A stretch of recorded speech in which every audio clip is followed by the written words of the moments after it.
You are here, Lord. You Almighty God. We worship. We bless you. The name of the names. The King of the Kings. Hallelujah. Thank you, Jesus. Thank you, Jesus, for the glory, for the victory. Hallelujah.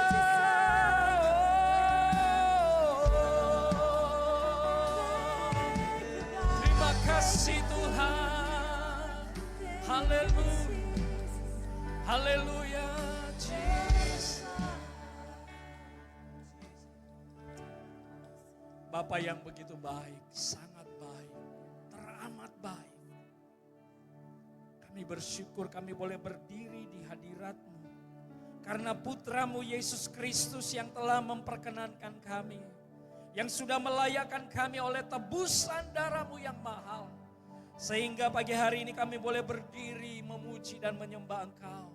Kami boleh menikmati dan kami mengatakan dengan iman bahwa nama Yesus adalah jawaban, adalah kekuatan di dalam setiap kehidupan kami. Pagi hari ini Bapa, anak-anak-Mu Tuhan dan kami semua yang ada di tempat ini. Kami membuka hati kami, membuka pikiran kami, jiwa kami. Tuhan, mari turunlah roti segar dari sorga Tuhan. Yang adalah firman-Mu sendiri. Karena firman-Mu adalah kekuatan bagi kami. Iman kami boleh timbul karena pendengaran akan firman, yaitu firman Kristus membuat kami kuat. Kami tetap berdiri, stand tall di dalam hadirat Tuhan. Tetap tegar berdiri di dalam segala keadaan, bukan kuat dan bukan gagah. Bapa Surgawi, biarlah Tuhan berfirman dan Roh Kudus melawat kami semua di tempat ini. Dalam nama Tuhan Yesus, saudara yang siap menerima kabar baik firman Kristus, mari bersama-sama katakan amin. Haleluya, puji Tuhan. Silakan duduk Bapak Ibu yang dikasihi Tuhan. Shalom.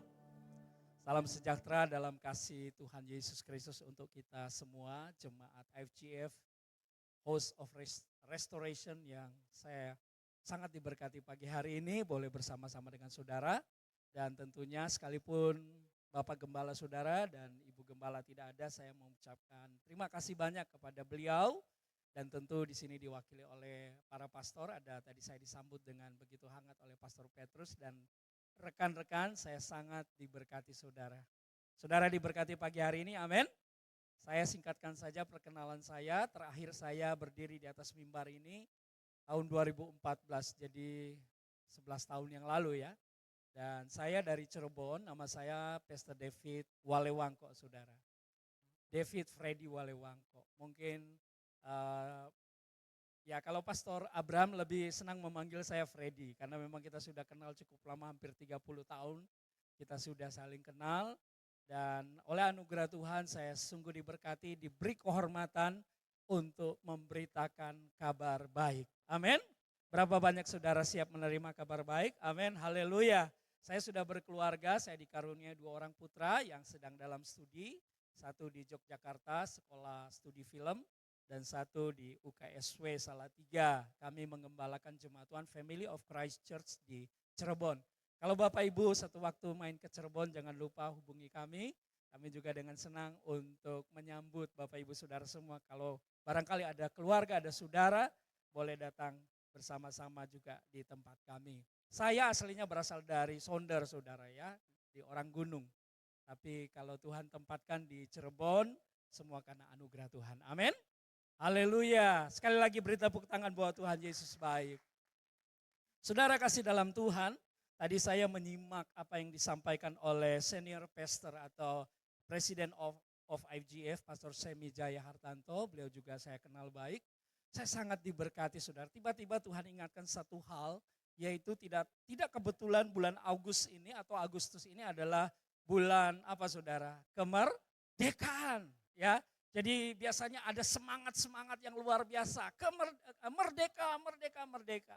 Tetapi saya terbayangkan tentang bagaimana ketika Indonesia merdeka. Wow, luar biasa. sekalipun sederhana tetapi menggelegar saudara. Ke seluruh dunia walaupun mungkin waktu itu teknologi tidak begitu canggih tetapi setidaknya dunia tahu bahwa Indonesia sudah merdeka. Berapa puluh tahun lalu, mungkin masuk 80 tahun lalu ya kalau Agustus ini. Tetapi persoalannya ketika menjalani, mengisi kemerdekaan itu bukan hal mudah. Demikian juga dengan kehidupan kita, kita semua sesungguhnya sudah memiliki suatu modal kemerdekaan sejati, yaitu merdeka di dalam Yesus Kristus. Amin. Kita sudah miliki itu, setiap kita sudah diberikan pas itu, sudah dimeteraikan bahwa Anda dan saya sungguh-sungguh adalah orang yang sudah diselamatkan. Bukan oleh kuat dan gagah kita, tetapi oleh anugerah dan kasih karunia Tuhan. Nah, ketika kita sudah menerima ini, iblis tentu tidak akan tinggal tenang dan merasa sudah kalah dan dia hanya berdiam diri. No, bahkan dikatakan dalam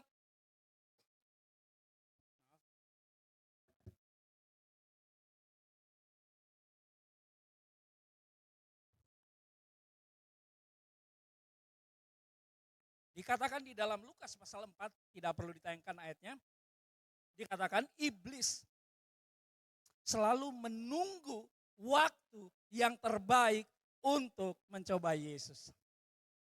Itu pekerjaan iblis. Setelah dia gagal selama 3 kali, Yesus tidak bisa dia kalahkan. Tetapi dia tidak berarti, oh ya udah selesai. Tidak, dia menunggu waktu.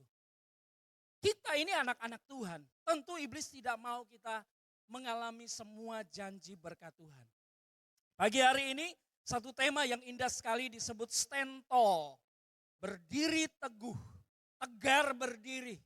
Kenapa kita perlu berdiri teguh, tegar berdiri? Tadi saya katakan bahwa iblis selalu akan menggunakan segala macam cara, tipu daya, dan kekuatannya hanya ada di tipu daya. Katakan tipu daya saudara.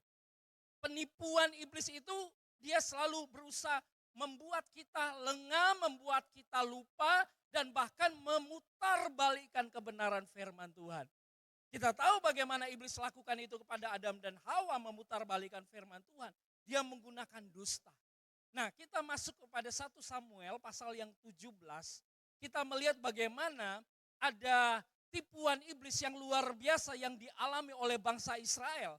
Saya tidak ada waktu untuk membaca keseluruhan pasal ini, tetapi tema yang diberikan oleh gembala saudara itu menjadi perenungan dalam hidup saya, bahwa sekalipun kita sudah memiliki yang tadi saya katakan modal, kekuatan, satu jaminan, tetapi kita masih tinggal di dunia.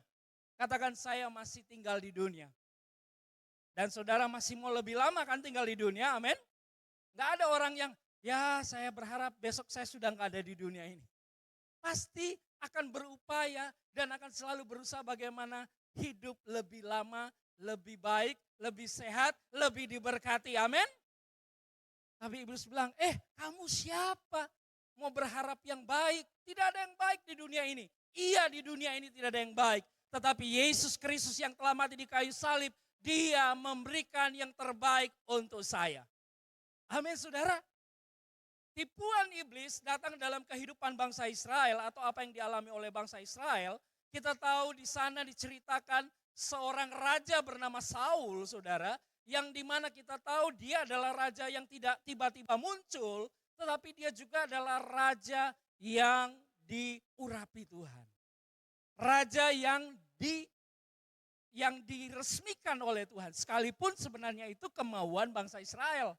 Tetapi karena Tuhan mengasihi bangsa ini, dia memberikan seorang raja namanya Saul. Singkat cerita kita tahu bagaimana Saul digambarkan memiliki perangai yang secara perform, secara penampilan sangat gagah, tinggi, kuat, ganteng dan sebagainya. Namun dalam perjalanannya kita melihat bagaimana ada kegagalan yang sangat fatal yang dialami oleh Raja Saul. Apa sebenarnya? Tipuan apa yang akhirnya membuat dia gagal? Saya akan lebih banyak dari stand tall ini melihat backgroundnya. Supaya saudara bisa mulai merenungkan. Saya percaya sepanjang bulan Agustus saudara akan banyak belajar bagaimana tetap teguh berdiri di dalam Tuhan. Dan izinkan saya pagi hari ini sedikit menggali apa yang dialami oleh dua tokoh besar, yaitu Saul dan Daud. Dan kita tahu bagaimana ketika Saul di dalam satu peristiwa, di dalam 1 Samuel pasal yang ke-13, saudara temukan di sana. Karena dikatakan ketika dia fokus pada dirinya sendiri. Dia takut orang Israel meninggalkan dia. Dia lebih memikirkan bagaimana reputasiku. Bagaimana nanti pandangan orang terhadap aku kalau aku tidak mengikuti kemauan mereka. Dan kita tahu bagaimana dia mengambil satu inisiatif untuk memberikan korban bakaran. Dan itu bukan tugasnya sebagai raja. Tugas itu adalah tugas seorang imam atau nabi. Dan ketika Samuel datang dan Samuel lihat, kenapa kamu lakukan ini Saul? Saul bilang, iya karena aku takut orang Israel meninggalkan saya. Jadi dia lebih memikirkan diri sendiri. Saudara, mungkin kita berpikir ini hal yang biasa, tetapi tipuan iblis selalu datang mendustai kita dan berkata, kamu harus pikirkan bagaimana hidupmu. Kamu harus fokus kepada dirimu sendiri. Kamu harus selalu usahakan bagaimana dirimu kelihatan lebih baik dari orang lain. Tapi bukankah itu adalah satu jebakan iblis, saudara? Seringkali kita tidak mau pikirkan orang lain lagi, yang kita pikirkan bagaimana hidup kita. Kita menjadi egois, tetapi kita tahu bahwa bagaimana pesan Injil Yesus Kristus. Justru Tuhan mengubahkan kita, hidup kita diberkati untuk menjadi berkat. Itu kegagalan dari Saul. Dan dilanjut selanjutnya ketika dia berperang, kita masuk di 1 Samuel pasal 17, ketika dia berperang, dia tidak sama sekali melakukan apapun. Sekalipun dia memiliki mahkota raja, dia memiliki pasukan, dia memiliki senjata, tapi Alkitab berkata mereka hanya melakukan latihan baris berbaris. Di hadapan mereka ada Filistin, di hadapan mereka ada musuh, tapi mereka tidak pernah maju berperang.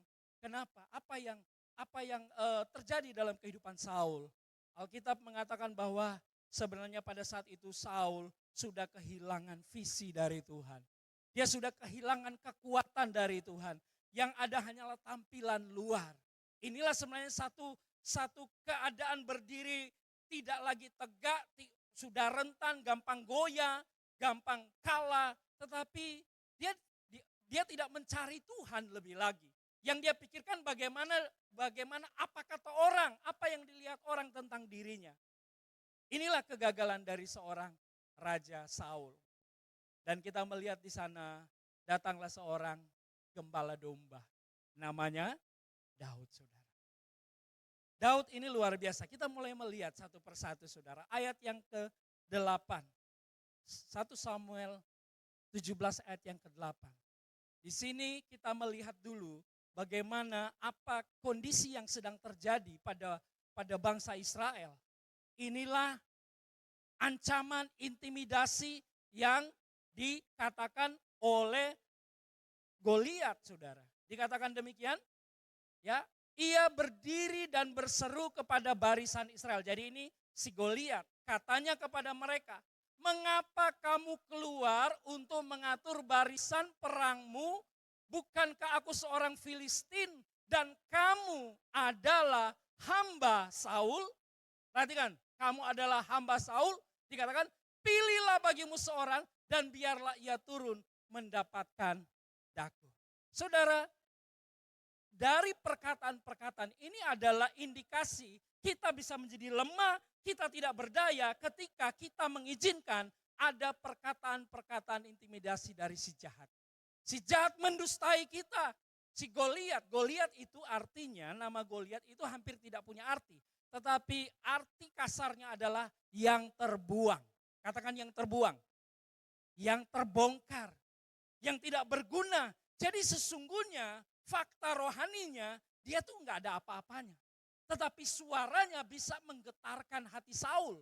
Suaranya bisa menggetarkan semua orang Israel pada saat itu. Membuat mereka gemetar, hanya latihan baris berbaris, tetapi tidak berani untuk maju ke depan. Kenapa? Karena mereka dalam keadaan takut. Dan apa yang saudara bisa lihat dari ayat ini, dikatakan kamu adalah hamba Saul. ini adalah cara iblis menghilangkan identitas orang Israel. Orang Israel dibawa fokus kepada Saul. Karena memang Saul fokusnya kepada diri sendiri. Saul selalu berfokus pada dirinya sendiri.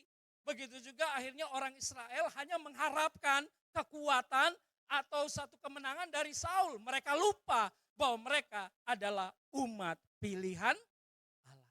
Iblis bisa saja mengubah fokus Anda kepada hal-hal yang lahiria. Kepada hal-hal yang saudara anggap, oh ini kekuatan saya. Saya punya aset, saya punya rumah, saya punya harta, saya punya deposito.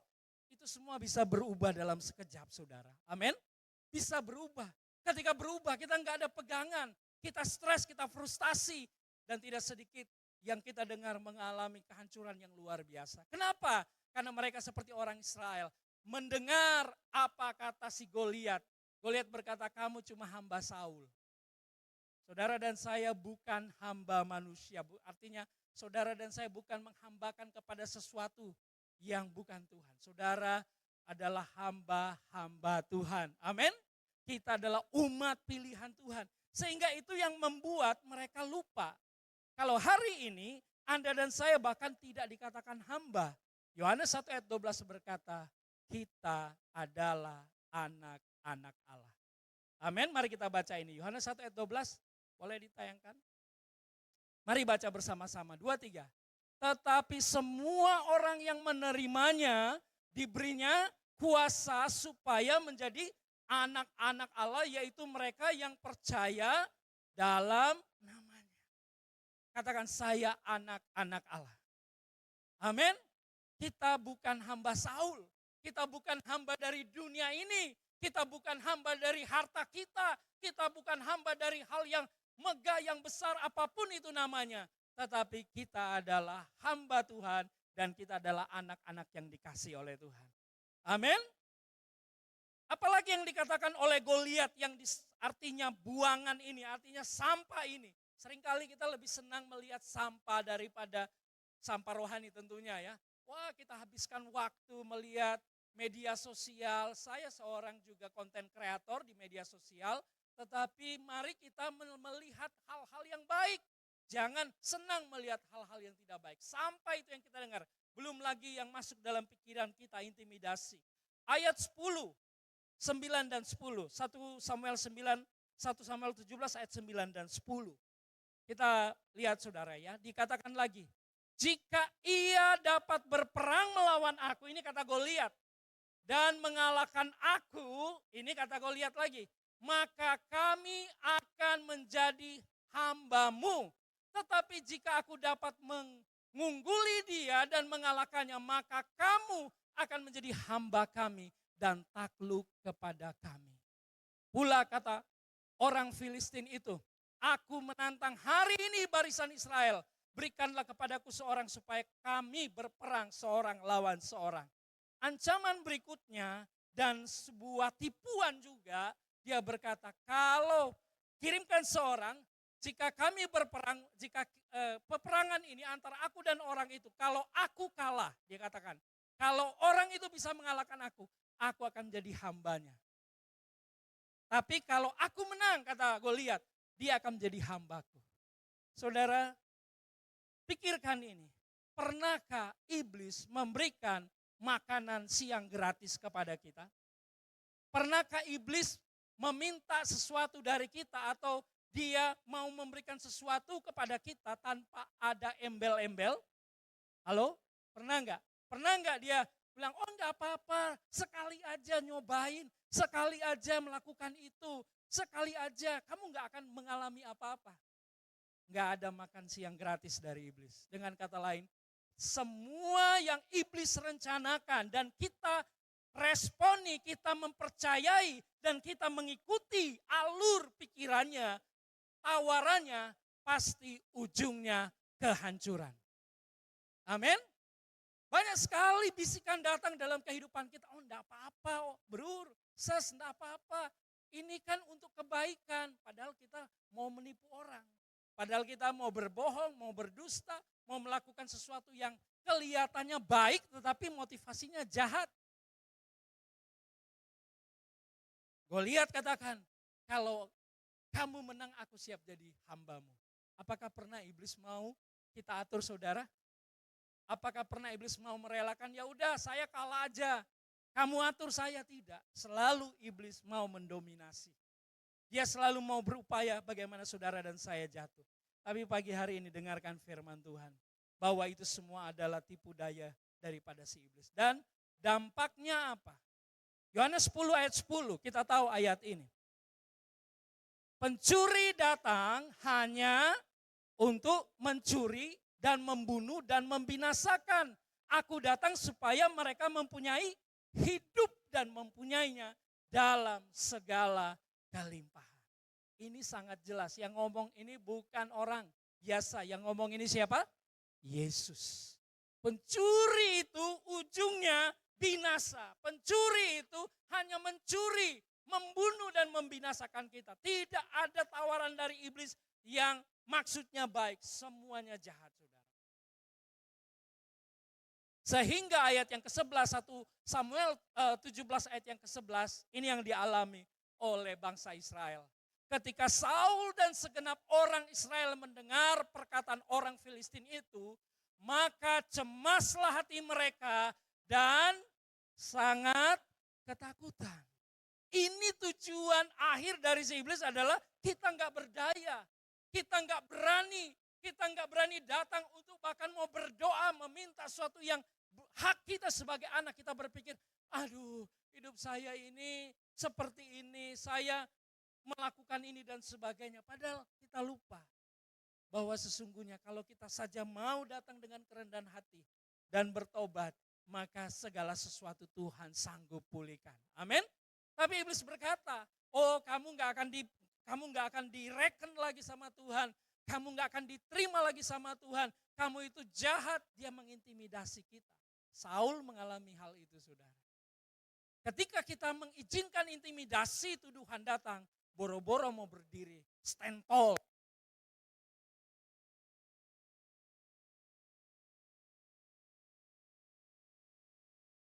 Cek, oke. Tidak bisa untuk melakukan sesuatu. Menggerakkan kaki saja tidak bisa. Kenapa? Karena dalam keadaan ketakutan. Ketika kita takut, itu adalah cara iblis yang selalu membuat kita tidak pernah melihat kebaikan Tuhan terjadi.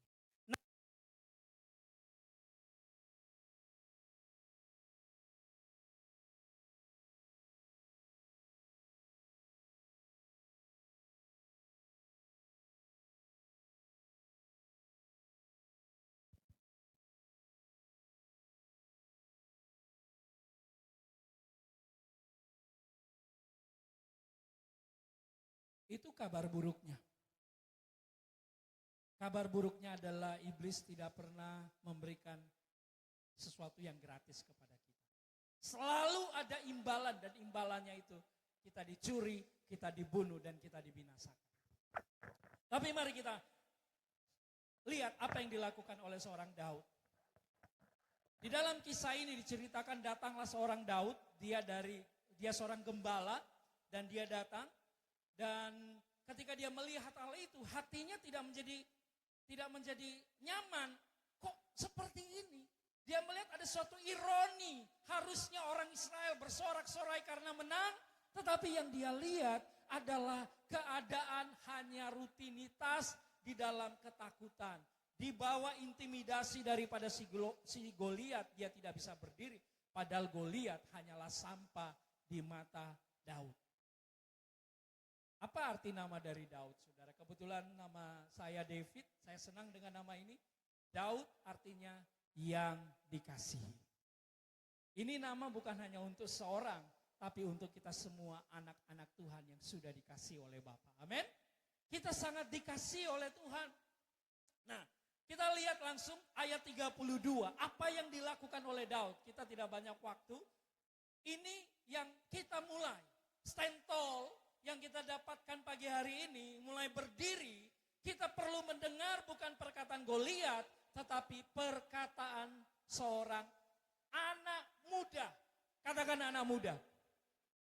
Dia bukan seorang yang sudah tua atau sudah sangat dewasa secara usia tetapi masih sangat muda. Alkitab berkata pipinya kemerah-merahan. Saudara, dikatakan ayat ke-32, berkatalah Daud kepada Saul. Dia tidak berkata itu kepada orang Israel, tetapi dia tahu Saul ini adalah pemimpin. Dia perlu berkata kepada seorang pemimpin. Tahukah bahwa Anda adalah orang-orang spesial di mata Tuhan? Amin. Kita adalah pemimpin. Katakan, saya adalah pemimpin. Oh, saya bukan pelayan pastor, saya bukan seorang pemimpin di mana-mana. Paling tidak saudara memimpin 3 hal dalam hidupmu. Yaitu tubuh, jiwa, dan rohmu Anda pimpin. Itu penting. Anda mungkin tidak memimpin orang, tetapi Anda bisa memimpin kehidupanmu sendiri. Amin. Kalau Anda seorang suami, Tuhan mau Anda mendengarkan firman ini seorang apapun. Dan Daud berkata kepada Saul, janganlah seorang menjadi tawar hati karena dia hambamu ini akan pergi melawan orang Filistin itu. Janganlah seorang menjadi tawar hati. Amsal 24 ayat 10 ayat yang sangat kita kenal berkata bahwa ketika kita tawar hati, ya, coba, jika engkau tawar hati pada masa kesesakan, tawar hati itu tidak datang dalam keadaan kita senang memang saudara. Dalam keadaan kita happy, dalam keadaan semuanya tercukupi, tidak akan datang tawar hati itu. Tawar hati itu pasti datang dalam masa kesesakan. Jadi kalau ada masa kesesakan, tantangan kita tawar hati atau tetap kuat. Tetapi Alkitab berkata, jika engkau tawar hati pada masa kesesakan, kecillah kekuatan. Jadi bagaimana supaya kita tidak tawar hati? Inilah yang dilakukan oleh Daud. Berbeda dengan Saul. Daud melihat masalah, dia tidak berfokus kepada dirinya sendiri. Amin. Tapi dia tahu ada Tuhan yang luar biasa. Ayat 37 kita lihat. Dia katakan ini saudara, inilah kesaksian Daud yang tidak seperti Saul. Yang mikirin bagaimana dirinya, apa kata dunia istilahnya mungkin saudara. Waduh, apa kata orang nanti kalau saya melakukan sesuatu hal yang mungkin merugikan dia. Tetapi Daud berkata, pula kata Daud, Tuhan yang telah melepaskan aku dari cakar singa dan cakar beruang, dia juga akan melepaskan aku dari tangan orang Filistin itu. Amin. Kata Saul kepada Daud, pergilah, Tuhan menyertaimu. Mungkin Saul dalam keadaan, aduh ya udah pergi aja. Tetapi Daud mengatakan itu dengan luar biasa. Ya saudara, apa makna yang kita dapatkan di sini? Daud melihat bahwa fokusnya bukan kepada dirinya. Tetapi fokusnya adalah Tuhan yang sanggup memberikan kemenangan sekalipun Goliat tinggi besar. Mari kita berfokus kepada Kristus. Amin. Kita fokus kepada Dia. Dan kita melihat kebaikan Tuhan itu dapat terjadi. Ayat 45 saudara. Dengan cepat. Tetapi ini kata Daud. Aku mendatangi engkau dengan nama Tuhan semesta alam.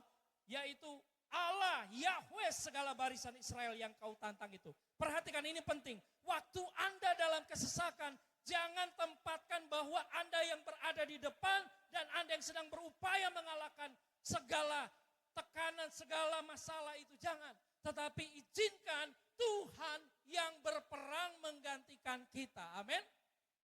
Ini yang dikatakan oleh Daud. Yang kau tantang bukan aku. Yang kau tantang bukan orang Israel ini. Tapi yang kau tantang Allah segala barisan Israel. Saya sudah mengalami banyak sekali kesaksian. Bagaimana ada orang yang datang mengancam dengan pisau, dengan segala macam. Kami pernah di Cianjur. Pastor Abraham pernah datang sekali di pelayanan kami di Cianjur. Dan saya menyaksikan itu. Dan saya katakan, yang kau hadapi bukan saya. Tapi saya memiliki Yesus. Saya tidak mendoakan orang itu mati dan sebagainya. Tetapi bukan hanya satu, berapa kali peristiwa terjadi ketika kita menempatkan Tuhan pada porsinya. Bukan kita yang berdiri di depan, tetapi Tuhan yang melakukan. Daud berkata bahwa Daud berkata, aku mendatangi engkau dengan nama Tuhan. Ketika ada masalah, katakan, aku menghadapi masalah ini bukan dengan kekuatanku, tapi dengan kekuatan dari Tuhan. Amin. Haleluya. Itulah peperangan yang dimenangkan. Bahkan saudara ingat ketika Paulus sedang menuju ke Damsyik, mau menganiaya orang-orang Kristen. Kisah 9. Dan Yesus berkata, Saul, Saul, mengapa engkau menganiaya aku? Artinya apa? Sesungguhnya siapapun saudara anak Tuhan, ketika ada masalah, apalagi itu dari iblis, mereka enggak berhadapan dengan saudara pribadi. Mereka berhadapan dengan sang pemilik kehidupanmu. Yaitu siapa? Yesus. Yesus yang memegang hidup saudara, dia tidak akan membiarkan kita.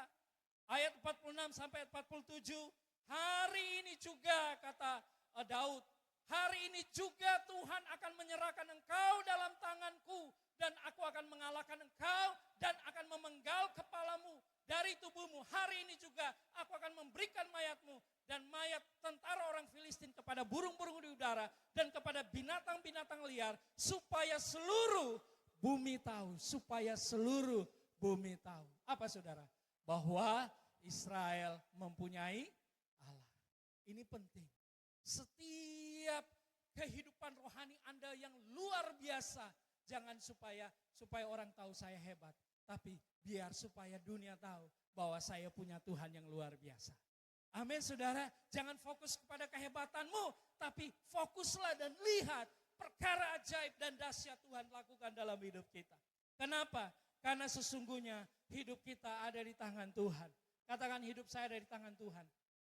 Waktu saya saksikan singkat saja, 2021 kita semua ngalamin, saya percaya.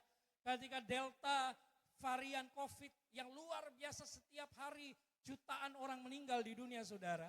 Dan saat itu saya juga mengalami COVID di kota Cirebon, tidak ada rumah sakit yang bisa menerima. Saya sudah turun 10 kilo, nafas saya sudah tinggal satu-satu. Dan saat itu saat yang mengerikan sekali. Apalagi dengar saudara dekat kita kenal meninggal, itu sangat menakutkan. Dan banyak orang mati ketakutan bukan karena sakitnya, tetapi karena ketakutan itu sendiri. Apa yang saya dapatkan dari Tuhan? Tuhan bilang, kamu ingat bahwa aku tidak sekedar tinggal di dalam kamu, tetapi aku adalah imam besar. Ibrani 4 ayat 14, 15 dan 16 berkata, sekarang kita mempunyai imam besar. Amin.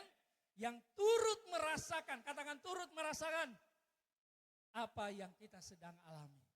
Dia turut merasakan. Jadi waktu itu saya imani, saya percaya hari itu Tuhan tidak tinggal diam. Kalau firman Tuhan itu kita percaya, kita juga percaya Tuhan turut merasakan. Dia tidak tinggal diam. Dan satu saat istri saya berdoa seperti ini, melihat saya sudah sekarat dan dokter bilang, Pak mesti masuk rumah sakit, masalahnya gak ada rumah sakit terima.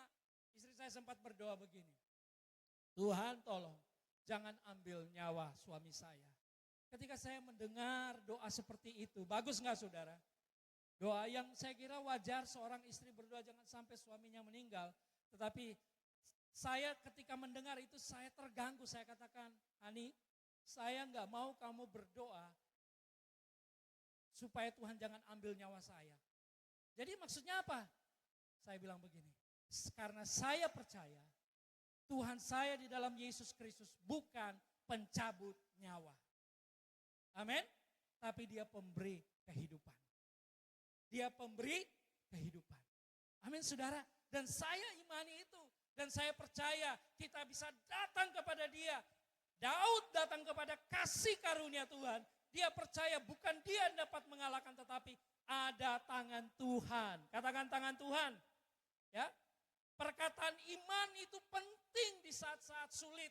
Kita bisa stand tall hari ini, besok, seterusnya, kapanpun. Karena kita percaya Yesus tidak pernah meninggalkan kita. Amin. Saudara harus imani dalam kesesakan sekalipun. Jangan saudara tawar hati. Tapi percaya dia tidak sekedar tinggal dalam kita. Tetapi dia imam besar. Apa artinya imam besar? Sesungguhnya imam besar itu, dia bukan mewakili Tuhan untuk saudara. Tetapi dia mewakili saudara untuk Tuhan. Kalau saudara punya perwakilan di legislatif, tentu saudara akan mencurahkan semua unek-unek kita sebagai warga negara atau masyarakat.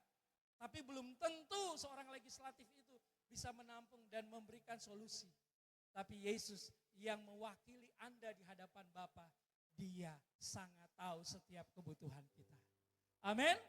Dia adalah perwakilan, dia menjadi pengantara antara kita dengan Bapa. Stand tall di sini saudara, berdiri teguh. Kalau nanti kita akan lihat di ayat-ayat selanjutnya, kita bisa melayani. Ya saudara, melayani dengan luar biasa, bukan karena kekuatan kita. Kita bisa tetap berdiri setiap hari di dalam Tuhan, kapanpun, dimanapun kita berada. Karena kita tahu ada Tuhan, Allah Israel yang luar biasa, yang bersama-sama dengan kita. Dan kita mengenal siapa diri kita. Siapa diri saudara? Anak-anak yang dikasihi oleh Bapa. Karena itu si Goliat berkata, kamu hamba Saul. Tidak, kita bukan hamba-hambanya Saul. Kita adalah hamba-hambanya Tuhan. Amin. Dan di hadapan Tuhan kita juga adalah anak-anaknya. Identitas kita ini adalah identitas yang sangat istimewa. Kenapa? Karena Yesus perjuangkan itu di kayu salib. Untuk kita tetap berdiri teguh, pandang saja akan kebaikan Tuhan yang luar biasa. Dan Daud mengatakan itu kepada Saul. Tuhan sudah menolong aku. Ketika aku mengembalakan domba, aku bisa menghadap cakar singa, beruang, serigala. Dan aku bisa mengalahkan mereka. Karena Tuhan bersama-sama dengan aku. Bagaimana dengan saudara hari ini? Kita juga percaya bahwa setiap hal yang baik yang pernah saudara alami, pergumulan dan saudara bisa lewati, itu bukan karena kehebatan saya. Itu karena Tuhan yang sudah memampukan kita. Sampai titik ini dan kita tetap berdiri. Amin saudara, kita tetap berdiri bersama untuk memuliakan nama Tuhan. Mari kita bangkit berdiri bersama-sama. Kita bersyukur, kita percaya anugerahnya, kasih karunia-Nya ada di tempat ini. Haleluya, haleluya, puji Tuhan. Kita akan mempersiapkan pelayanan perjamuan Tuhan. Izinkan saya membacakan beberapa ayat terakhir di Roma 8 ayat 31 sampai 39 sebagai saat saudara memegang roti ini ada cawan. Saudara dengar firman Tuhan ini. Sebab itu, apakah yang akan kita katakan tentang semuanya itu? Jika Allah di pihak kita, siapakah lawan kita? Siapakah yang akan melawan kita? Ia yang tidak menyayangkan anaknya sendiri, tetapi yang menyerahkannya bagi kita. Semua bagaimana mungkin ia tidak mengaruniakan segala sesuatu kepada kita bersama-sama dengan Dia. Next. Siapakah yang akan menggugat orang-orang pilihan Allah yang membenarkan mereka? Kristus Yesus yang telah mati. Bahkan lebih lagi yang telah bangkit. Yang juga duduk di sebelah kanan Allah. Yang malah menjadi pembela bagi saya dan saudara. Siapakah yang akan memisahkan kita dari kasih Kristus? Penindasan atau kesesakan atau penganiayaan atau kelaparan atau ketelanjangan atau bahaya atau pedang. Seperti ada tertulis, oleh karena engkau kami ada dalam bahaya maut sepanjang hari. Kami telah dianggap sebagai domba-domba sembelihan. Tetapi ayat 37, dalam semuanya itu kita lebih daripada orang-orang yang menang. Oleh Dia, katakan oleh Dia yang mengasihi kita. Sebab aku yakin bahwa baik maut maupun hidup, baik malaikat-malaikat maupun pemerintah-pemerintah, baik yang ada sekarang maupun yang akan datang, atau kuasa-kuasa baik yang di atas maupun yang di bawah, atau suatu makhluk lain, tidak dapat, katakan tidak dapat, memisahkan kita dari kasih Allah yang ada dalam Kristus Yesus Tuhan kita. Haleluya, beri tepuk tangan bagi Yesus. Terima kasih Tuhan. Amin. Terima kasih. Mari kita membuka roti, kita pegang roti ini. Ayat terakhir berkata, tidak ada yang dapat memisahkan kita dari kasih Tuhan. Yesus sudah melakukan ini yang terbaik untuk kita. Dia sudah dipecah-pecahkan di kayu salib. Dia sudah dihancurkan. Supaya Anda dan saya boleh dipulihkan. Supaya Anda dan saya boleh mengalami kemenangan atas tubuhmu yang sakit. Sembuh oleh bilur-bilur Yesus. Sembuh hari ini. Kalau ada yang sakit secara jasmani, bahkan secara jiwa Anda terganggu, Anda stres, Anda frustasi. Roti ini adalah tubuh Kristus, adalah jaminan kita mengalaminya. Haleluya. Pada malam sebelum ia diserahkan, Yesus mengambil roti dan memecah-mecahkannya dan berkata, inilah tubuhku yang diserahkan bagi kamu. Perbuatlah ini setiap kali kamu menerimanya, menjadi peringatan akan aku. Mari dengan iman kita terima, kita makan roti ini, tubuh Kristus, di dalam nama Yesus. Makanlah saudara.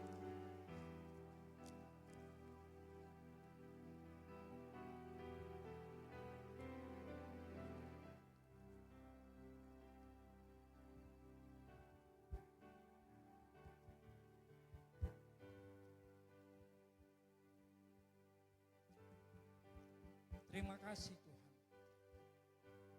Terima kasih Yesus. Kami boleh berdiri tegar berdiri hari ini. Bukan kuat dan gagah kami. Kami sudah diampuni, diselamatkan bukan karena perbuatan kami. Tetapi semua karena darah Yesus Kristus. Yang tak bercacat, tak bernoda. Sudah dicurahkan bagi kami. Supaya kami mengalami perkenanan Tuhan yang sejati. Terima kasih untuk darah-Mu. Sesudah makan Yesus mengambil cawan dan berkata, inilah perjanjian baru yang dimeteraikan oleh darahku. Perbuatlah ini setiap kali kamu meminumnya, menjadi peringatan akan aku. Mari kita terima dan percaya bahwa kita sudah diampuni, sudah dikuduskan, sudah dibasuh dengan darah Yesus. Kita terima di dalam nama Yesus. Minumlah saudara.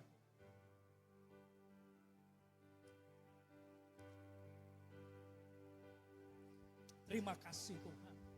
Terima kasih Bapa. Setiap kebenaran firman membuat kami berdiri teguh. Dan roti anggur yang adalah tubuh dan darah-Mu yang memberikan meterai abadi, meterai kekal. Bahwa kami adalah milik-Mu. Bahwa kami adalah anak-anak-Mu. Dan tidak ada satu kuasa apapun yang membuat kami mengalami kekalahan. Kami sudah menang, bahkan lebih dari pemenang. Kami terima di dalam nama Yesus. Beri tepuk tangan bagi Yesus. Haleluya.